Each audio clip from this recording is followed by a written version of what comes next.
नमस्कार दोस्तों, मैं हूं अमरेश। स्वागत है आप सबका इंग्लिश स्टडी 98 के यूट्यूब चैनल में। आज हम लोग यूज ऑफ द आर्टिकल के रूप में यूज ऑफ द का नेक्स्ट पार्ट प्रोसीड करने वाले हैं। इसके पहले मैंने कुछ यूज ऑफ द के बारे में बताया था, ठीक है। आप नहीं देखे हैं तो उसको जाकर देखिए। आफ्टर दैट यहाँ पे आपको बेहतर समझ में आएगा, ठीक है। यूज ऑफ द बहुत आसान होता है, लेकिन यूज कहाँ कहाँ करते हैं ये इन्फॉर्मेशन होना बहुत जरूरी है। पूरा कंप्लीट मैं आपको आर्टिकल सिखाने वाला हूँ। पूरा कंप्लीट आर्टिकल सीखिए, फिर इसके बाद कहीं पे दिक्कत नहीं होगा, ठीक है। चलिए देखिए, इसके पहले मैंने कुछ बताया था, नहीं देखे तो प्लीज जाकर देख लीजिएगा, ठीक है। आज मैंने फर्स्ट बताया कि खाड़ी मतलब खाड़ी, क्योंकि खाड़ी होता है ना, बे ऑफ बंगाल होता है, मैक्सिको का खाड़ी, ठीक है, बंगाल की खाड़ी, गल्फ जिसको बोलते हैं, जिसको बे बोलते हैं इंग्लिश में। तो खाड़ी के नाम के पहले द का प्रयोग होता है। एक चीज और इसमें कॉन्सेप्ट में याद रखिएगा, खाड़ी के नाम के पहले द का तो प्रयोग होता ही होता है, उसमें वर्ड लिखा हुआ ही मिलेगा आपको। खाड़ी मतलब बे मिलेगा, चाहे गल्फ मिलेगा, ठीक है। तो देखिए एग्जांपल के तौर पे यहाँ पे देखिए, द बे ऑफ बंगाल, खाड़ी के नाम के पहले द लगता है, the bay of Bengal. The gulf of Mexico, gulf चाहे बे आपको लिखा हुआ मिलेगा। जिस प्रकार नदी के नाम में, सागर के नाम में, महासागर के नाम में वो वर्ड अब लिखा हुआ ही मिलता है, ठीक है। सी वर्ड मिलेगा, ओशियन वर्ड मिलेगा, रिवर वर्ड मिलेगा, तब समझना है कि वो नदी है चाहे कुछ भी है, ठीक है। आगे देखिए, संप्रदाय के नाम के पहले द का प्रयोग होता है। कोई भी संप्रदाय हो, हिंदू हो, मुस्लिम हो, सिख हो, ईसाई हो, ठीक है, तो उसके नाम के पहले द का प्रयोग। द हिंदू हो गया, द सिख हो गया, द मुस्लिम हो गया, द क्रिश्चियंस हो गया, ठीक है। एक कॉन्सेप्ट इसमें और देखिए कि सब में एस एस लास्ट में लिखा हुआ, the Christians, the Sikhs, the मुसलमान। तो ये वर्ड इसके साथ जब भी नाउन वर्ब आएगा तो प्लूरल वर्ब आएगा, ठीक है। The Hindus, the Christians, the Sikhs, the Muslims, ठीक है। तो वर्ब कैसा लगेगा? प्लूरल होगा, क्योंकि ये प्लूरल हो रहा है, ठीक है। और इसके नाम के पहले द का प्रयोग है। हिंदू एक संप्रदाय है, ठीक है, धर्म है। म्यूजिकल इंस्ट्रूमेंट जिसको बोल सकते हो वाद्य यंत्र, जो बजाया जाता है, वाद्य यंत्र। कोई भी वाद्य यंत्र के नाम के पहले द लगता है, जैसे द वायलिन, द हारमोनियम, ठीक है। जैसे कि एग्जांपल और इसमें बात करें तो डू यू नो, क्या आप जानते हो वायलिन बजाना, चाहे हारमोनियम बजाना, चाहे ढोल बजाना, चाहे गिटार बजाना। Do you know how to play guitar, क्या गिटार बजाना जानते हो, ठीक है। Do you know how to play guitar, तो ऐसा क्वेश्चन आपको मिलेगा, तो बताओ ये क्वेश्चन सही है। He knows how to play harmonium। क्या ये एग्जांपल सही है? आप बताओ, आपके लिए दो एग्जांपल दिए, फटाफट बताइए, कमेंट करिए जल्दी। Do you know how to play guitar, तो गिटार के नाम के पहले द का प्रयोग किया जाता है। अभी मैंने बताया कि द म्यूजिकल इंस्ट्रूमेंट होगा, उसके पहले द का प्रयोग अवश्य करेंगे। यहाँ पे देखिए हारमोनियम लिखा हुआ है, हारमोनियम की इसके पहले द का प्रयोग करेंगे, ठीक है। इसमें एक कॉन्सेप्ट आपको और मिलेगा, अगर इसका यूज कॉमन नाउन के जैसा किया जाएगा, काउंटेबल के जैसा किया जाएगा, ठीक है, तो वहां पे ए एंड का भी प्रयोग किया जाता है, ठीक है। ए एंड का भी प्रयोग किया जाता है, जैसे कि आई हैव बाउट अ ढोल, मैंने ढोल खरीदा, ठीक है। आई हैव बाउट अ ढोल, ये कॉमन नाउन की तरह यूज किया जाएगा, तो उसके पहले आर्टिकल के रूप में ए चाहे एंड का यूज किया जाएगा, ये भी ध्यान दीजिएगा, ठीक है। आगे देखिए, डायरेक्शंस के नाम के पहले द का प्रयोग होता है। डायरेक्शन क्या होता है? ईस्ट होता है, वेस्ट होता है, साउथ होता है, चारों दिशाओं के नाम के पहले ईस्ट, वेस्ट, साउथ, नॉर्थ, ठीक है। जैसे कि एग्जांपल की बात करें, the sun sets in the west, है ना, ये हो गया ना खत्म।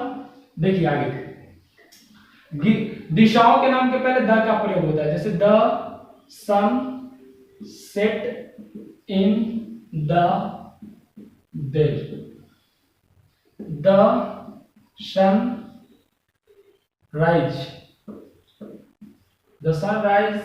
इन ईस्ट। गलती है, आपको नजर आ रहा है। सबसे पहला गलती है कि द सन सेट नहीं सेट्स होगा, क्यों? क्योंकि यहाँ पे V5 का यूज होगा। प्रेजेंट इंडिफिनिट टेंस में यूनिवर्सल ट्रुथ के साथ वर्ब का फिफ्थ फॉर्म लगता है, सिंगुलर होना चाहिए। The sun sets in the west, देखिए डायरेक्शन है, कहां में डूबता है? पश्चिम में डूबता है, तो पश्चिम के पहले द का प्रयोग होगा। कहां में उगता है? पूरब में उगता है, डायरेक्शन के नाम के पहले द का यूज करेंगे, ठीक है। और ये चीज देखो, द सन क्या है? सन एक आकाशीय पिंड का नाम है, ठीक है, ब्रह्मांड से रिलेटेड है, इसमें भी द का प्रयोग करेंगे। द सन हो गया, द अर्थ हो गया, द मून हो गया। इसके पहले मैंने कॉन्सेप्ट बता चुका हूं, ठीक है। बिलीव ऑन द अर्थ वाला कंडीशन आपको पता है? पता है तो कमेंट करो जल्दी फटाफट। आगे देखिए, इसमें क्वेश्चन में एक और गलती क्या देता है, डायरेक्शन में क्या क्वेश्चन गलती देगा, देखिए जैसे कि from dot to dot, from to के सेंस में डायरेक्शन के साथ द का प्रयोग नहीं किया जाता है, ठीक है, समझ में आया? फ्रॉम एग्जांपल देखिए फ्रॉम और टू का क्वेश्चन, जैसे कि फ्रॉम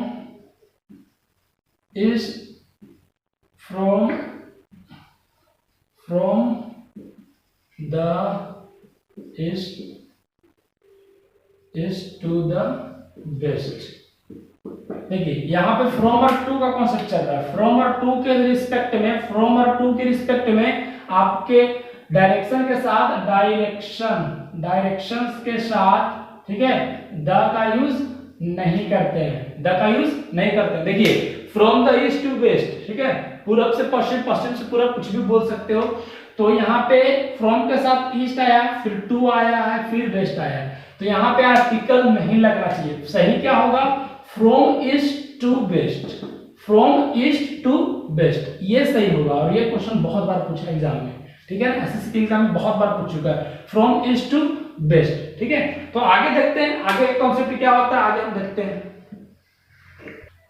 देखिए आगे का कॉन्सेप्ट देखिए, आगे क्या है यहाँ पे लिखिए ऑर्डिनल नंबर के पहले आर्टिकल में पार्ट देखे होंगे। ऑर्डिनल होता है, एक मल्टीप्लिकेटिव होता है, एक कार्डिनल होता है, ठीक है। तो उसमें ऑर्डिनल नंबर के पहले द का प्रयोग होता है। ऑर्डिनल एक एडजेक्टिव का पार्ट होता है, ठीक है, ordinal adjective of number. Ordinal number के साथ द का प्रयोग, ऑर्डिनल नंबर मतलब फर्स्ट होता है, सेकंड होता है, थर्ड होता है, फोर्थ होता है, लास्ट होता है, नेक्स्ट होता है, ये सब ऑर्डिनल नंबर है। जैसे the first PM of India is Nehru ji. First PM of India कौन थे? नेहरू जी थे। द फर्स्ट हो गया, तो फर्स्ट के साथ यहाँ पे द का यूज करना आवश्यक है, क्योंकि ये जो फर्स्ट जो है ये ऑर्डिनल नंबर को शो कर रहा है। The second president of India, Bharat के सेकेंड प्रेसिडेंट, ठीक है, कोई भी है, जो भी हो, ठीक है, जाकिर हुसैन या जो भी थे, जाकिर हुसैन थर्ड थे ना, सेकेंड प्रेसिडेंट थे कौन? राधा कृष्णन। यहाँ पे देखिए, तो ऑर्डिनल नंबर के पहले क्या यूज करना है?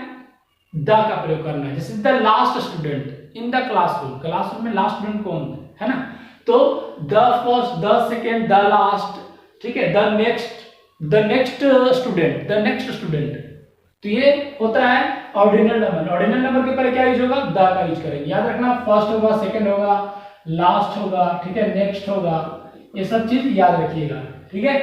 आगे देखिए, इसी के साथ एक और कॉन्सेप्ट बनता है कि कम या स्टैंड के साथ अगर ऑर्डिनल नंबर आएगा, कम या स्टैंड के साथ अगर ऑर्डिनल नंबर आ रहा है, तो क्या ऑर्डिनल नंबर के पहले द का यूज करेंगे? बिल्कुल नहीं करेंगे, ठीक है, इसके पहले द का यूज नहीं किया जाता है, ठीक है। कब? जब ऑर्डिनल नंबर के साथ क्या यूज हो रहा है? कम या स्टैंड। जैसे कि you come first in the classroom. Come first का मतलब प्रथम आना, ठीक है, अब क्लास में क्या है? प्रथम आया, ठीक है, कम फर्स्ट, ठीक है। My friend stood second in IIT, ठीक है। तो इस तरह से आपको ध्यान देना है कि कम या सेकेंड के साथ अगर ऑर्डिनल नंबर आ रहा है, कम या सेकेंड के साथ, कम यहाँ पे वर्ड लिखा हुआ है, यहाँ पे कम या स्टैंड, कम या स्टैंड के साथ, दोनों का मीनिंग एक ही होता है। कम या स्टैंड के साथ क्या आएगा? ऑर्डिनल नंबर आ रहा है, तो उसके पहले द का यूज नहीं करेंगे। क्वेश्चन में कैसे गलती करेगा? यू कम द फर्स्ट लिख के देगा, समझ में आ रहा है आपको? You come the first in the class, question हो जाएगा गलती। क्यों गलती हो गया? क्योंकि कम फर्स्ट एक फ्रेज का काम करता है, यहाँ पे द यूज नहीं होगा, ठीक है। माय फ्रेंड स्टूड सेकेंड आया, सेकेंड स्थान आया, ठीक है, क्या चीज में? IIT में। उसी प्रकार एक फ्रेज है, देखिए ये सब इडियम्स, ठीक है, ये सब इडियम्स का यूज किया जा रहा है, इसके साथ द का प्रयोग नहीं होता है। जैसे एट फर्स्ट हो, एट लास्ट हो, फर्स्ट ऑफ ऑल हो, है ना, फर्स्ट ऑफ ऑल बोलते हैं ना, फर्स्ट ऑफ ऑल कोई चीज बोलना होता है तो सबसे प्रथम में बोलते हो जो चीज, तो इसके साथ द नहीं लगाना है, द फर्स्ट ऑफ ऑल नहीं बोलेंगे, the last at the last में हम लिखेंगे, एट द फर्स्ट नहीं लिखेंगे, गलती है, ठीक है, क्योंकि ये फ्रेज का काम करता है, ये इडियम का काम करता है, सॉरी इडियम का काम करता है। तो at the last you came, at the last अंत में वो तुम आए या वो आए या कोई भी आया, तो यहाँ पे द के पहले सॉरी लास्ट के पहले द का यूज नहीं किया जाएगा, लास्ट के पहले द का यूज नहीं किया जाएगा। एट लास्ट यू केम, ठीक है, या you come. At first he born, at first he born the medal, ठीक है, एट फर्स्ट शुरू में ही वो क्या जीता, मेडल जीता।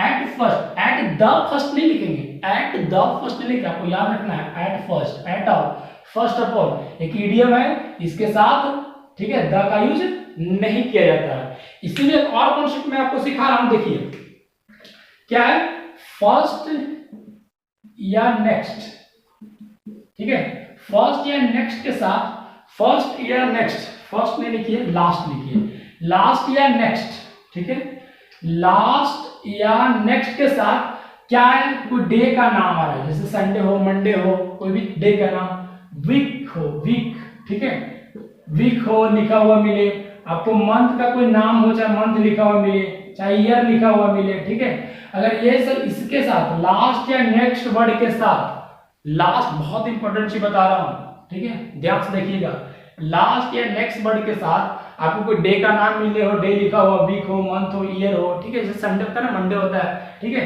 तो उसके साथ द का यूज नहीं करेंगे, इसके साथ द का यूज नहीं करेंगे, इसके पहले द का यूज नहीं करेंगे। जब इसके साथ डे हो, वीक हो, मंथ हो, ईयर हो, तो इसके पहले हम द का यूज नहीं करेंगे। समझ में आया, समझ में आया आपको? अरे बोलो, इसके साथ द का यूज नहीं करेंगे, ठीक है, बहुत इंपॉर्टेंट है, बहुत इंपॉर्टेंट। जैसे कि मैं एक क्वेश्चन लिखता हूं, he will come last Wednesday, he will come last Wednesday, ठीक है, देखिए he will come last Wednesday, तो ऐसा नहीं लिखेंगे he will come the last Wednesday, ये गलती हो जाएगा, he will come the last Wednesday गलती हो जाएगा। she died the last month, she died the last month या लास्ट ईयर, तो यहां पे ध्यान देना है कि मंथ लिखा हुआ, मंथ का नाम भी मिल लिया, चाहे मंथ लिखा हुआ है, तो लास्ट के पहले द का यूज नहीं करेंगे, ये आपको सीखना है, ठीक है, लास्ट हो चाहे नेक्स्ट हो। यहाँ पे C will come next Wednesday, next लिखिए यहाँ पे नेक्स्ट, तो फ्यूचर पे ज्यादा अच्छा रहेगा, C will come the next Wednesday, ठीक है। तो यहाँ पे क्या है, नेक्स्ट के पहले द का यूज नहीं करेंगे, लास्ट के पहले द का यूज नहीं करेंगे। कब? जब इसके साथ डे हो, वीक हो, मंथ हो, ईयर हो, कोई भी चीज जुड़ा हुआ हो, तो इसके साथ ये सब का यूज नहीं करते हैं, ठीक है। तो ऐसा सब बहुत सारा कॉन्सेप्ट, एक कॉन्सेप्ट और मैं आपको सिखाता हूं, देखिए नाइट, नाइट वर्ड आपने सुने, नाइट एक प्रीपोजिशन है, नाइट, इसके साथ दो प्रीपोजिशन आता है, ठीक है, बहुत इंपॉर्टेंट चीज है, देखिए गलती बहुत होता है, नाइट के साथ दो प्रीपोजिशन आता है, नाइट के साथ दो प्रीपोजिशन, एक आता है एट, एक आता है इन। अगर नाइट के साथ एट प्रीपोजिशन लगेगा तो यहाँ आर्टिकल नहीं लगेगा, ठीक है, एट नाइट होता है, सिर्फ एट नाइट, ठीक है। अगर नाइट के साथ इन प्रीपोजिशन आ रहा है तो इसके साथ आर्टिकल द लगाना जरूरी है, इन द नाइट लिखेंगे, ठीक है, इन द नाइट। क्वेश्चन गलती क्या देगा, देखिए क्वेश्चन क्या गलती देगा आपको, क्वेश्चन देगा, देखिए यहाँ पे द लग रहा है, क्यों? क्योंकि इसके साथ आर्टिकल इन लगा हुआ, यहाँ पे आर्टिकल नहीं लग रहा है, क्यों? इसके साथ आर्टिकल एट लग रहा है। क्वेश्चन में क्या लिखेगा, क्वेश्चन में आपको लिखेगा the dog barks at the night, ठीक है, कुत्ते रात में भौंकते हैं। ये क्वेश्चन आपको मिलेगा, क्या आपको लगेगा कि गलत है? अरे भैया बताओ, गलती है, बिल्कुल गलत है। The dog barks at the night, at the night नहीं होगा, क्योंकि नाइट के साथ अगर एट आ रहा है तो यहाँ द का यूज नहीं करेंगे। देखो ये सब क्वेश्चन गलती देता है, ऐसा नहीं क्वेश्चन आपको आर्टिकल में गलती देगा, यूज ऑफ आर्टिकल द के रूप में किसके साथ द लगता है, इसके साथ द लगता है, शरीर के अंग के साथ नाम में द लगता है तो उसके साथ द लगता है, वो बहुत घिसा पिटा चीज है, वो चीज ज्यादा नहीं सीखना, वो चीज सीखना है जो एग्जाम में अक्सर पूछा जाता है, ठीक है, अक्सर एग्जाम में पूछा जाता है। तो नाइट के साथ एट नाइट लिखिए, चाहे इन द नाइट लिखिए। अगर the dog barks in the night होता यहाँ पे इन लिखते तब ठीक था, नहीं तो ऐड लिखा प्रीपोजिशन इसलिए यहाँ पे द कटेगा। ठीक है, तो इसी तरह से बहुत सारा कॉन्सेप्ट आपको आर्टिकल में मिलेगा। ठीक है, लेकिन उतना जरूरी नहीं है, जो मेन चीज है मैंने आपको बता दिया है। ठीक है, तो कुछ क्वेश्चन और अगर मिलेगा तो मैं प्रैक्टिस के थ्रू आपको वो चीज भी क्लियर कर दूंगा। प्रैक्टिस जब लाऊंगा, प्रैक्टिस सेशन लाऊंगा, तो वो चीज आपको इस भी क्लियर होगा। कुछ कॉन्सेप्ट जो छूटा हुआ है तो प्रैक्टिस में उसको इंक्लूड मैं कर दूंगा और आप उसको सीखना है, आपको देखना है उसको। ठीक है, तो आर्टिकल का पूरा कंप्लीट सेशन मात्र 2 से 3 दिन में आपको मात्र पूरा अगर मिलाते हो तो मात्र 1 घंटा का भी टाइम आपको नहीं मिलेगा, आप आर्टिकल पूरा सीख जाते हो। इससे बड़ी बात क्या हो सकता है। ठीक है, तो चलिए आज के लिए इतना ही रहने देते हैं, फिर नेक्स्ट क्लास में मिलते हैं। आज के लिए इतना ही। चैनल को सब्सक्राइब करो, लाइक करो, share more and more. Okay.